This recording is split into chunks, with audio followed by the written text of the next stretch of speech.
这是一款放眼整个游戏界都极其罕见的作品。有人说它哪里都好，就是不好玩。但不可否认的是，只要玩家能够静下心来沉入其中，那么它一定能够刷新你对游戏的认知。庞大无比的细节，让所谓的游戏真正做到了既有血又有肉，为玩家们展现了一个近乎真实的西部世界。也正因为如此，这款游戏得以成功塑造了有史以来最伟大的游戏角色之一。而距离它发售也已经过去了近6年的时间。虽然我不时常提起它，但我会经常想念它，所以我决定再去见一见它。那么借这个机会，黄渤就来给大家回顾这款游戏史上最伟大的作品《荒野大镖客：救赎2：亚瑟摩根》。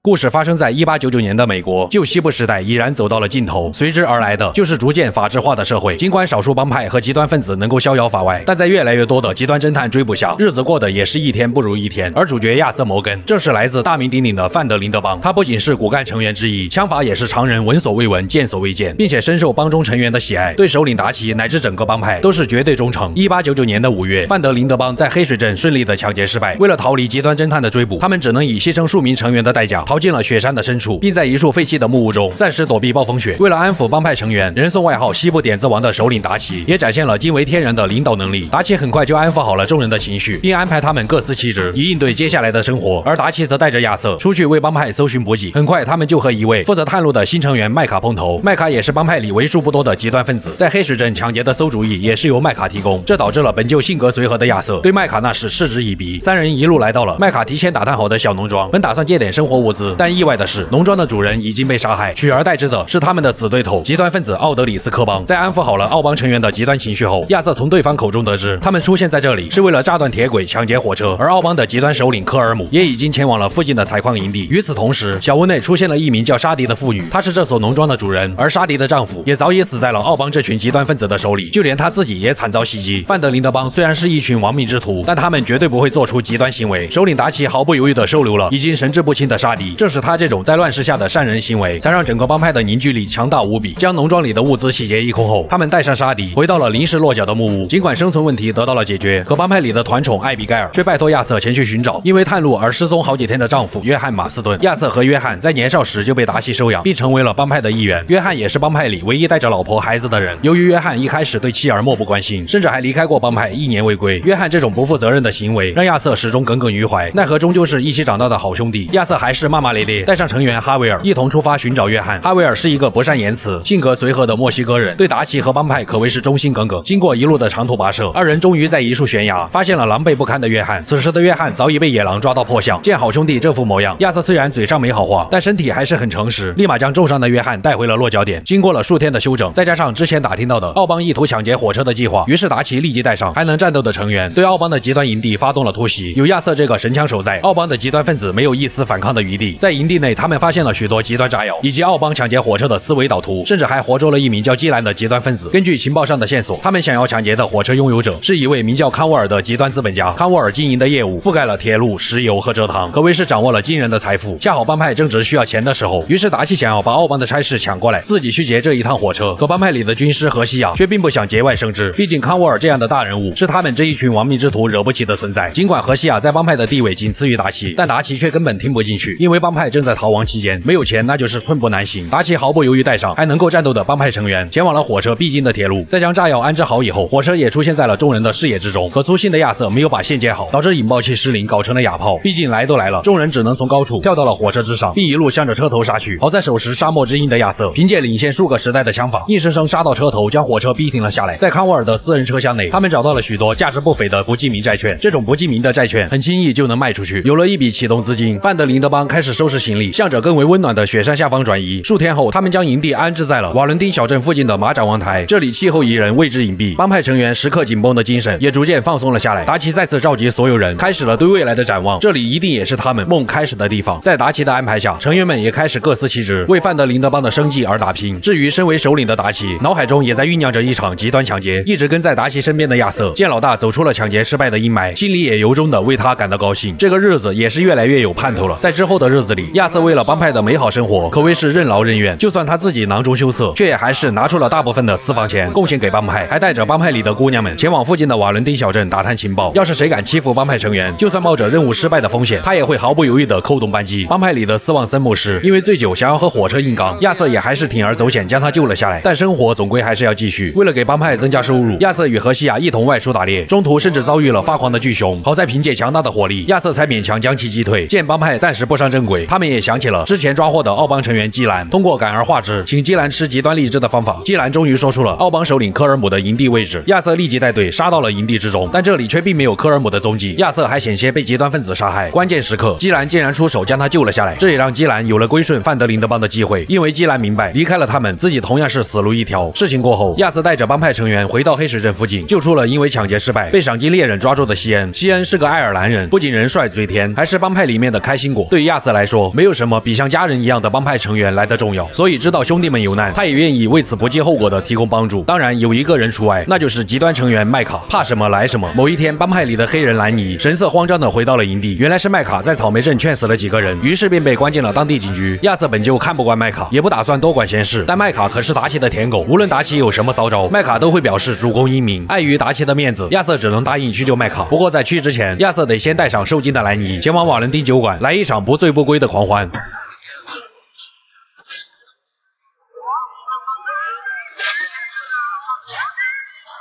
第二天，宿醉未醒的亚瑟强忍内心的反感，还是按照达奇的吩咐救出了被关在草莓镇警局的麦卡。然而麦卡不仅没有急着逃走，还带着亚瑟血洗了整个草莓镇。这种极端越狱让亚瑟更加的反感麦卡这个极端分子。尽管亚瑟他自己也是一个亡命徒，是个帮派的打手，但他也只是一个在这个混乱的时代下，为了忠于帮派不得不去扮演恶人的人。在亚瑟的内心深处，其实也有着善良的一面。他偶尔会去帮助那些需要帮助的人，比如见到路人的马失控逃窜，他会用手中的真理让不听话的马儿迅速安静下来。不过帮派始终是需要资金的，亚瑟平时还得去为帮派的财务施特劳斯收回放出去的不轻松贷。遇到那些欠钱不还的老赖，都是用拳头或真理好言相劝，基本上都会乖乖交钱。但遇到一些心地善良的老实人，就会让亚瑟的心中极其反感，甚至觉得耻辱。而在向一位叫唐斯的农场主收取欠款的时候，亚瑟的命运也在这一刻走上了分岔口。因为亚瑟认出了唐斯，前不久这个老实的农场主见到亚瑟正在殴打小混混，竟然没有想着多一事不如少一事，反而是强忍对亚瑟的恐惧，上前好言相劝。尽管亚瑟知道唐斯是个好人，但钱终归还是得要回来。于是本就疾病缠身的唐斯被亚瑟揍了个半死，甚至还喷了亚瑟一脸的血。见这个老实人确实拿不出钱，亚瑟只能压抑着内心的不安和矛盾，在唐斯的妻儿面前撂下几句狠话，便赶紧离开了农场。不久后，亚瑟收到了前女友玛丽的来信。年轻时的亚瑟和玛丽相爱，但因为亚瑟的罪犯身份，导致玛丽的家人极力阻止了小两口的恋情。这封来信让亚瑟既开心也有一丝慌乱，他终于能够再一次见到这个让他魂牵梦绕的女人。当亚瑟见到玛丽后，也不由得唏嘘不已。原来玛丽的丈夫早已死于肺炎，如今的她成了无依无靠的寡妇。这一次找到亚瑟，也是希望他能够帮忙救回误入邪教的弟弟杰米。对于玛丽的家人，亚瑟始终耿耿于怀，但作为一名寡妇之友，他还是义不容辞的前去找到了杰米。在将邪教首领绳之以法后，他带着迷途知返的杰米来到了火车站，并将姐弟二人送上了火车。临别之际，玛丽并没有开口让亚瑟与自己一同离开，因为玛丽深知亚瑟从来没有变过。其实当年亚瑟在跟玛丽分手以后，就与另一名叫伊莱莎的年轻女招待相爱。伊莱莎还为亚瑟生下了一个儿子，取名为艾萨克。亚瑟碍于自己亡命之徒的身份，只能每隔几个月才回去探望妻儿，但命运总是不如人愿。亚瑟最后一次回家，看到的却是妻子和儿子的墓碑，他们早已死在了强盗的手里，而这些强盗杀死他们的理由，仅仅只是为了$10，这也让亚瑟将自己的善良隐藏了起来。经历了这些遭遇，他害怕玛丽也会因为和自己在一起，从而遭受同样的命运。当然，这一次并不是他们最后一次相见。不久后，他再次收到了玛丽的来信。亚瑟觉得自己是这个世界上最幸运的人，又觉得自己像个无脑付出的傻子。他相信自己不会再犯傻，可当这个女人找上他的时候，他也还是会毫不犹豫地帮他做任何事情，哪怕是抢回被玛丽那个酗酒父亲变卖的母亲的遗物。在为玛丽解决了事情后，二人仿佛重新回到了当初那段恋爱的时光。他们就像一对热恋的情侣一样，前去圣丹尼斯的剧院看了一场演出。可相聚总是短暂的，天下也没有不散的宴席。临别前，玛丽还是忍不住开口，希望亚瑟能够与自己一起离开，一起去开始一段新的生活。但亚瑟心里明白，玛丽这个请求是他在这个世界上最渴望的东西。奈何帮派还需要他，帮派成员里也还有他需要照顾的的人。亚瑟让玛丽等他，等他赚了足够的钱，等他让帮派里面的人获得自由，他们就能过上安稳的日子。其实玛丽的心中很清楚，这一天距离他们是多么的遥不可及。玛丽就这样带着失望离开了。对于亚瑟来说，或许这美好的未来可能会实现，也有可能是他们最后一次相见。虽然与心爱之人离别让亚瑟内心非常的不舍，但帮派的未来还需要自己。之前受伤的约翰也早就痊愈，他叫上亚瑟开始了新的差事，并再次盯上了极端资本家康沃尔这个大冤种。亚瑟和约翰不仅又抢了他的油罐马车，还利用马车试图拦截火车。亚瑟傲然屹立在马车之上，身后的 AK-47给了他无比的自信，强大无比的气势，硬生生截停了火车。亚瑟还是很讲道理的，只要乘客愿意老老实实给钱，他一般都不会做出太过分的举动。好在行动非常的顺利，一切似乎都在朝着好的方向发展。然而好景不长，不久后的一天，亚瑟正带着约翰的儿子杰克在营地附近钓鱼，却没料到效忠于美国政府的极端侦探米尔顿和罗斯找上了他们。他们想要亚瑟归顺美国政府，成为帮派里的极端奸细，但米尔顿却找上了一个最不应该找的人，最后只能在亚瑟的嘲讽下留下几句极端狠话，便气愤的离开。意识到情况不妙的亚瑟立即回到营地，将这件事告诉了达奇。可达奇却觉得这些侦探不过是雷声大雨点小而已，完全不必在意。达奇这种反应让亚瑟的内心开始有些不安。果不其然，几天后，达奇和亚瑟在瓦伦丁酒馆被大冤种康沃尔找上了门。康沃尔不仅带着手下包围了酒馆，就连约翰和施特劳斯也被他们抓获。见这群不法之徒被手下团团包围，康沃尔当即先一步离开，但他却小瞧了亚瑟的枪法。在亚瑟的眼神示意下，约翰绝望地闭上了双眼。随即亚瑟发动死神之眼，轻松便救下了约翰和施特劳斯。尽管敌方占据了人数优势，但面对亚瑟手中 AK 那强大无比的火力，还是因为体力不支纷纷陷入永眠。经过了这件事，达奇也意识到敌人迟早会发现营地的位置，于是带着约翰等人回去收拾行李，而亚瑟则与帮派成员查尔斯先行出发，寻找新的营地。查尔斯是最近加入帮派的新人，他是印第安人与黑人的混血，对打猎和追踪极为擅长，不仅值得信赖且勇猛，心地还非常的善良，其靠谱程度足以让亚瑟永远相信他。在寻找营地的过程中，他们从当地匪帮手里救出了被绑架的德国移民，见匪帮的营地还不错，索性也就在这个距离罗兹镇不远的湖边营地安营扎寨。为了尽快熟悉这里的情况，以进行下一步的 Big Plan， 达奇带上亚瑟与军师何西亚，本打算前往罗兹镇打探情报，却没曾想到竟然是转运的开始。达奇一行人在误打误撞之下，帮助罗兹镇的极端警长抓回了试图逃跑的犯人。凭借这层关系，达奇竟然与警长相见恨晚，甚至还深受警长的极端赏识，一跃成为了副警长。不仅如此，他们还得知了罗兹镇有着两大极端家族，分别是格雷家族和布雷斯韦特家族。两大家族都是世仇，彼此的斗争从未间断，而警长就是格雷家族的一员。有着丰富想象力的达奇立马觉得他们可以利用两大家族的恩怨，从中大捞一笔。于是达奇开始了新一轮的计划。他们先是抢劫了布雷家族的私酒，又将这批私酒卖回给了布雷家族。之后他们要么帮这个家族偷对方的极端马，要么帮那个家族烧对方的极端庄园，好处捞得不少，但也不算多。而这种反复横跳的行为显然也招致了两大家族的不满，从而为范德林德邦埋下了祸根。在这期间，亚瑟受到了财务施特劳斯所托，再次前往了唐斯的农场，打算收回欠款。当他来到农场后，才发现唐斯早已因为肺结核去世。他的妻子见亚瑟又来催债，无奈之下只能把全身的家当用来还债。但这些不过是范德林德邦的副业，他们的主业依然还得维持下去，只为借到更多的资金，以便在犯下大案逃跑的时候没有后顾之忧。然而平淡的抢劫生活却被一个意外的消息所打破。原来死对头奥邦的极端首领科尔姆想要和达奇见上一面，希望能够以极端和平的方式了结曾经的恩怨。帮派成员们都不赞同参加这场鸿门宴，可麦卡却觉得非常合理，一个敢讲，一个敢听。达奇就像被鬼迷了眼，当即接受了麦卡的提议。之所以两个帮派有着血海深仇，是因为在以前的某次冲突中，达奇杀死了科尔姆的弟弟，科尔姆为了报仇杀掉了达奇心爱的女人，只能说冤冤相报何时了。下定决心的达奇带上亚瑟和麦卡奔赴了这场鸿门宴。为了防止科尔姆有什么阴谋，亚瑟前往了一处视野开阔的高地，随时准备提供火力覆盖。科尔姆也随之出现在了达奇面前，但就在他们谈判的过程中，亚瑟却被突然出现的极端分子打晕。当他醒来后，达奇和麦卡早已不知去向，自己也被关进了地窖之中，并且受到了科尔姆的极端殴打。原来科尔姆真正的目的就是想抓到亚瑟，然后利用亚瑟的安危引诱范德林德邦前来救援。有了准备的奥邦就可以提前通知极端侦探，将他们一网打尽。亚瑟自然不会就这样束手就擒，他很快便趁着科尔姆离开，挣脱了束缚，并用烧红的锉刀强行止血，拖着重伤的身躯，疲惫不堪的亚瑟回到了营地。奇怪的是，早就回到营地的达奇竟然没有出来寻找亚瑟，不知道他是故意的还是不小心的。经过了几个星期的休养，亚瑟的伤势也逐渐痊愈。俗话说得好，大难不死必有后患。亚瑟、麦卡与西恩等人再次前往了罗兹镇，准备与格雷家族的人商谈新的差事。可就在他们走到街上的时候，帮派的开心果西恩却被提前埋伏好的极端枪手一枪爆头。原来两大极端家族早就对范德林德邦反复横跳的行为起了杀心，气愤不已的亚瑟一行人当即血洗了罗兹镇，并将试图反抗的格雷警长击毙。然而坏事总是接踵而至，约翰与艾比盖尔的儿子小杰克也被布雷家族掳走。小杰克在帮派里一直都是大家关爱的对象，如今却被布雷家族绑架。布雷家族这一次显然触犯到了范德林德邦的逆鳞，于是整个帮派所有战力倾巢而出，向着布雷家族的极端豪宅赶去。这一瞬间，范德林德邦邦仿佛又回到了他们最辉煌的时候，或许这也是属于他们的最后一次辉煌。一行8人带着无尽的杀意和怒火，气势汹汹地走进了布雷斯韦特家族的庭院。对方显然也知道亚瑟一行人的来意，可他们却没有任何交人的打算。双方一言不合便开始了火并。亚瑟手中的 AK-47不断喷吐火舌，硬是带着帮派成员杀进了豪宅内。剩下的极端分子也不过是无效抵抗而已。很快，他们就把布雷家族的极端主人凯瑟琳拖出了豪宅。经过一番温柔的逼问，他们得知小杰克已经被凯瑟琳交给了圣丹尼斯，一个叫勃朗特的意大利黑帮老大。有了小杰克的下落，众人也不再理会这个老太婆。至此，罗兹镇屹立百年的2大家族被范德林德帮连根拔起，闹出了这么大的动静，那些极端侦探自然不会坐以待毙。天一亮，极端侦探米尔顿就找到了营地。米尔顿还想兵不血刃带走达奇，让范德林德帮原地解散，可这位极端侦探却又一次低估了帮派的凝聚力。碰了一鼻子灰的米尔顿只能再次撂下几句极端狠话，便狼狈地离开了营地。显然这里也不再是安全之所。达奇立即安排众人再次收拾行李，迅速转移到了圣丹尼斯附近的沼泽地，将一处破旧的庄园当做临时的营地。待众人安顿好之后，达奇带上亚瑟前往了圣丹尼斯，准备打探一下这个意大利黑帮老大勃朗特的消息。而圣丹尼斯是周边最大的城市，它是一座在这个时代真正意义上的现代都市。圣丹尼斯的水果然很深，这里的市民对勃朗特相关的事情都是敬而远之。身为乡下人的亚瑟在这里不仅显得格格不入，还感受到了大城市的险恶。3个未满16岁的未成年见亚瑟一副没见过世面的样子，于是分工合作偷走了亚瑟的钱包。亚瑟啥时候受过这种气？他立即施展轻功追上了妄图乘坐有轨电车逃跑的小兔崽子。在一顿电炮之下，孩子终于迷途知返，认识到了自己的错误。当然，剩下的2个小孩也得明白这个道理，既然是未成年，那干脆也就别成年了。经过一番搜寻后，他们很快便找到了勃朗特的豪宅。本以为会是一场不小的冲突，但勃朗特非但没有赶人，还觉得眼前这几个乡下人十分有趣，甚至热情地邀请他们坐下细聊。拘谨的达奇、亚瑟和约翰与勃朗特形成了鲜明的对比。勃朗特也没有过多的为难他们，在亚瑟和约翰帮他收拾了墓地中的盗墓贼后，勃朗特爽快地交出了小杰克，还邀请达奇参加不久以后的市长宴会。回家的路上，小杰克还一口一个的叫着勃朗特老爹。他在勃朗特家中有了自己的房间和大床，甚至还拥有了玩具。约翰听着儿子说的那些他从未见过的东西和新鲜词汇，于是暗自下定决心，一定要给妻儿争取一个安稳的家。回到营地后，众人纷纷前来迎接小杰克的回归，还在当晚举办了篝火晚会。这段时间的压力所带来的负面情绪，也在大家的歌声中逐渐平复。或许这就是范德林德帮的魅力所在吧。它不像是一个充斥着极端氛围的匪帮，反而像是每一个成员都会为了将来共同进退的温暖大家庭。不久后，达奇带上亚瑟等人，穿上借来的西装，前往了受勃朗特邀请的市长宴会。天真的达奇还以为自己能够依靠上流社会的资源为自己谋利，但殊不知在勃朗特眼里，他们只是一群头脑简单，能够给自己带来一点新鲜感的乡下人而已。在这里，他们见识到了所谓的上流社会。勃朗特也清楚他们是什么人，于是他告诉达奇，圣丹尼斯的有轨电车站会在白天堂而皇之的存放大量现金。听到这个极端消息的达奇脑海里又出现了普兰，可事情却并没有向着好的方向发展。没过多久，之前救过亚瑟一命的基兰竟然被奥邦抓住，并将他分头行动重新送回了营地之中。随之而来的便是奥邦的极端突袭，眼见又一个兄弟死在了自己面前，亚瑟拿起沙漠之鹰，将这些极端分子硬生生拦在了营地之外。而意料之外的是，那个一开始被奥邦杀掉丈夫的沙迪似乎血脉觉醒，见到仇人后战斗力瞬间飙升至女武神级别，勇猛无比的沙迪很快就帮助亚瑟劝退了前来突袭的奥邦极端分子。显然他们又得更换新的营地了，可达奇却只想先去抢劫电车站，在他看来这可是千载难逢的机遇。果不其然，这一次抢劫非常的顺利，但保险箱里只有可怜的几美元。原来这一切都是勃朗特设下的圈套。大量的警员包围了电车站，他们只能赶紧乘上有轨电车，狼狈的逃出了圣丹尼斯。勃朗特这种将达奇视作小丑的行为，让达奇逐渐开始失去理智。回到营地后，达奇立即开始准备下一轮普兰，那就是抢劫勃朗特地盘上的银行。只要能够抢到大笔现金，他就能带着帮派远走高飞，前往一处叫大溪地的世外桃源，从此过上混吃等死的日子。尽管荷西亚和亚瑟极力劝阻，达奇也依旧无动于衷。而行动前，他得先除掉勃朗特。亚瑟心里其实非常清楚，达奇不过是为了报仇而已。但亚瑟对达奇那份刻在骨子里的忠诚，也让他不得不跟随老大走上这条不归路。不久后的深夜，达奇带上数名帮派成员，偷偷的潜入了勃朗特的极端豪宅，就如同处理布雷家族一样。最后剩下的只有勃朗特唯一一个活人被带了出来。当勃朗特再次醒来，他已经被拖上了小船。见到勃朗特这副狼狈的模样，达奇非但没有解气，心中的怒火还被再次点燃。再加上勃朗特始终是一副桀骜不驯的样子，于是达奇让勃朗特喝饱以后，将之丢进湖里喂了鳄鱼。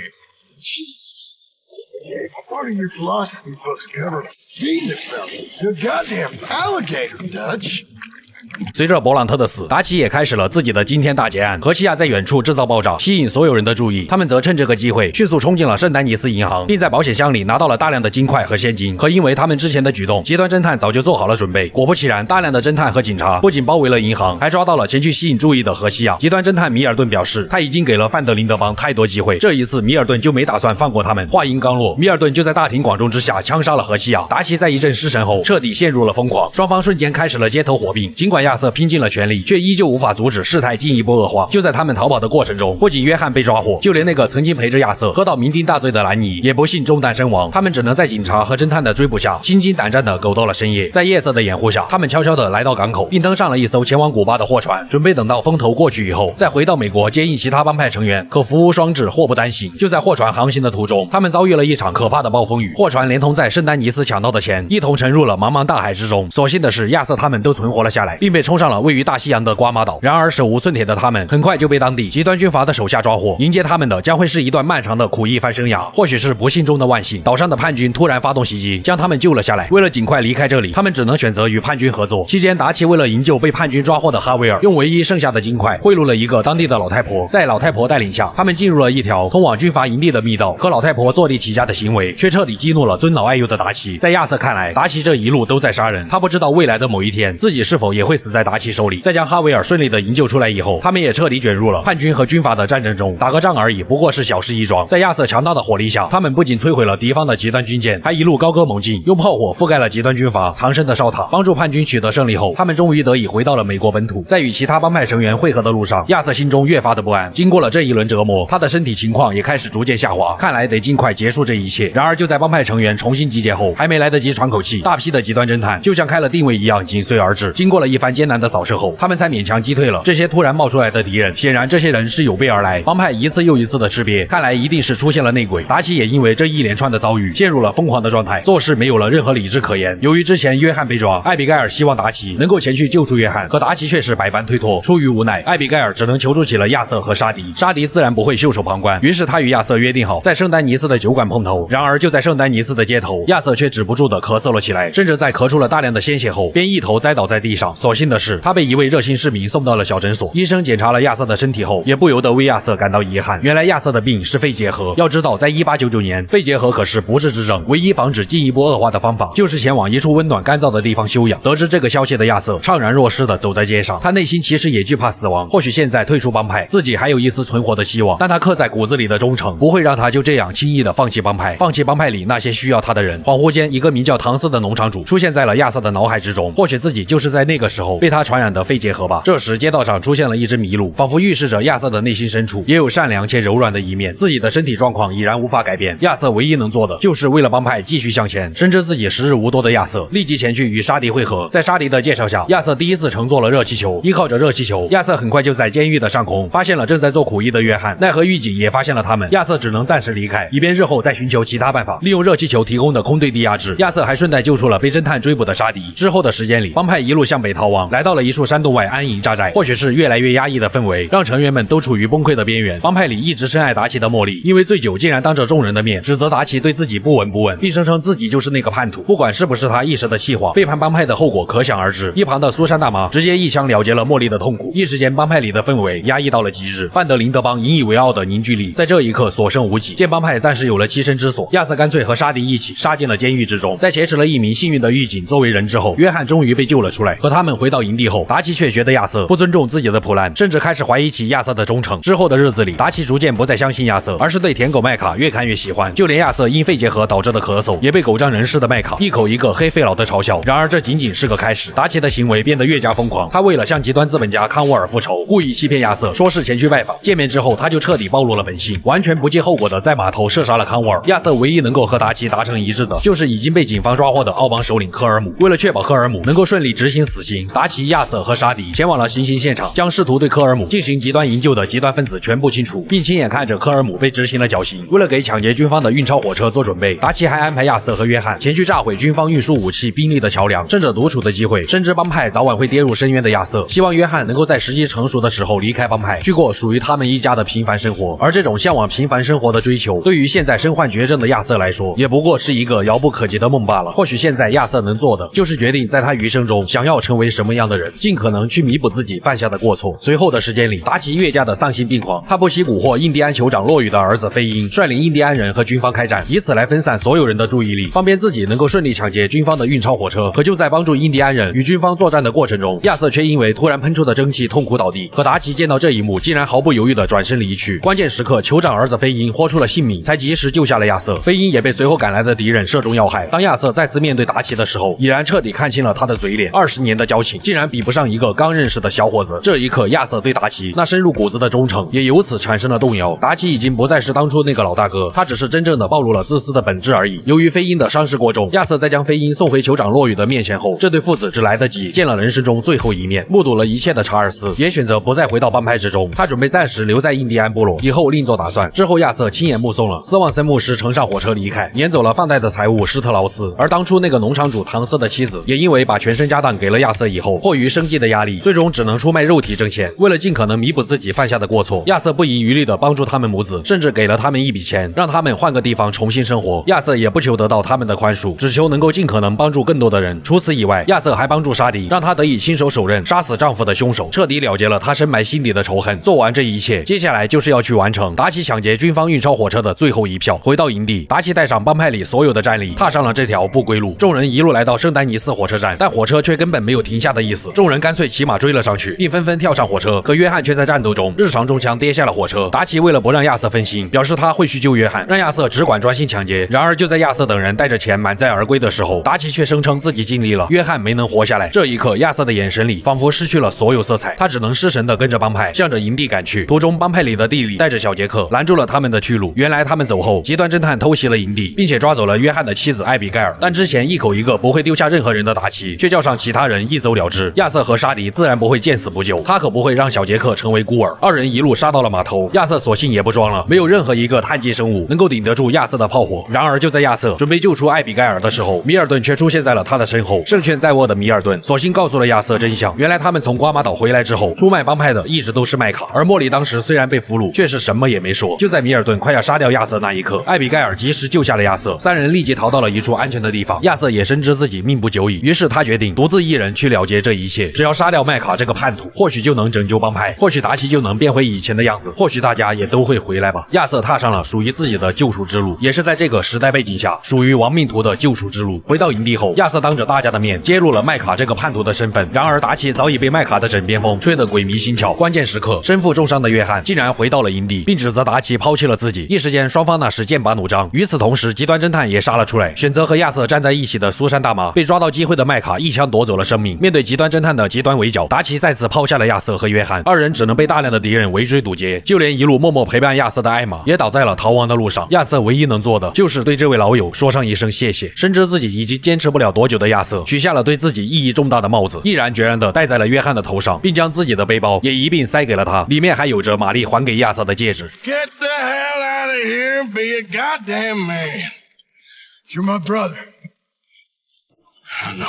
与命不久矣的亚瑟比起来，拥有家人的约翰显然更有活下去的意义。面对无穷无尽的追兵，亚瑟爆发出了所有的潜能，将敌人死死地挡在了半山腰。可麦卡这个传奇老鼠却突然出现，与亚瑟扭打在了一起。血债、血仇、血偿，如今害得帮派分崩离析的叛徒就在眼前。亚瑟拼尽自己最后的生命，一拳一拳地揍在麦卡脸上。然而肺结核引发的呼吸困难，让亚瑟几乎喘不过气来，只能被麦卡一次又一次地击倒。终于，他看见了远处掉落的手枪，亚瑟几乎燃尽了自己所有的力量，艰难地向着手枪爬去。只要拿到这把枪，就能开启死神之眼；只要拿到这把枪，就能扭转局势；只要拿到这把枪，就能手刃这个他恨之入骨的叛徒。可就在亚瑟的手刚刚碰到枪的时候，一只脚却狠狠地踩在了他的手上。It is over. Now, what is it? Oh, Dutch. He's right. You know it, and I know it. I gave you all I had. I did.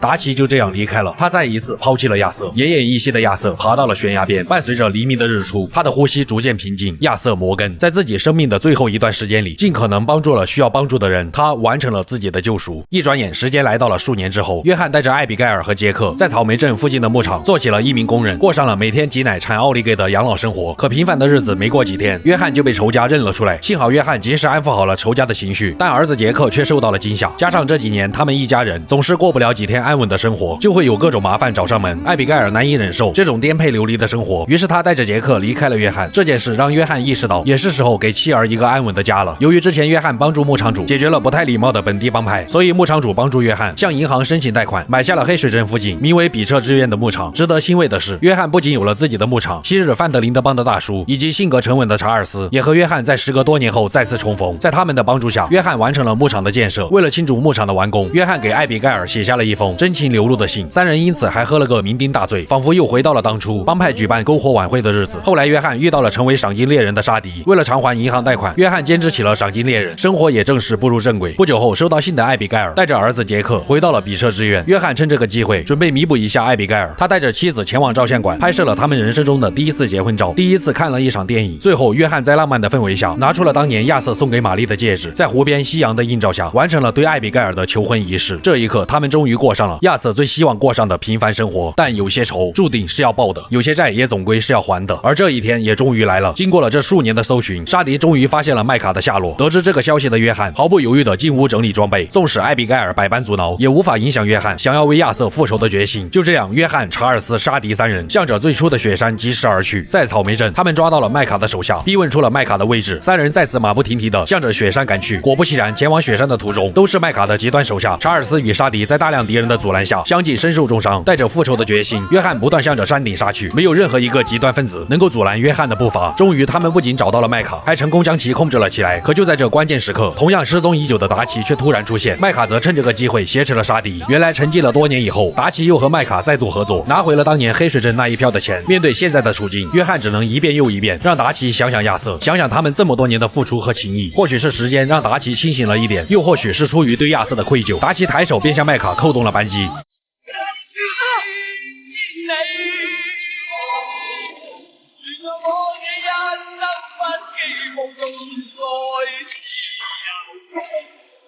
也會怕有一天會跌倒，會欠了理想。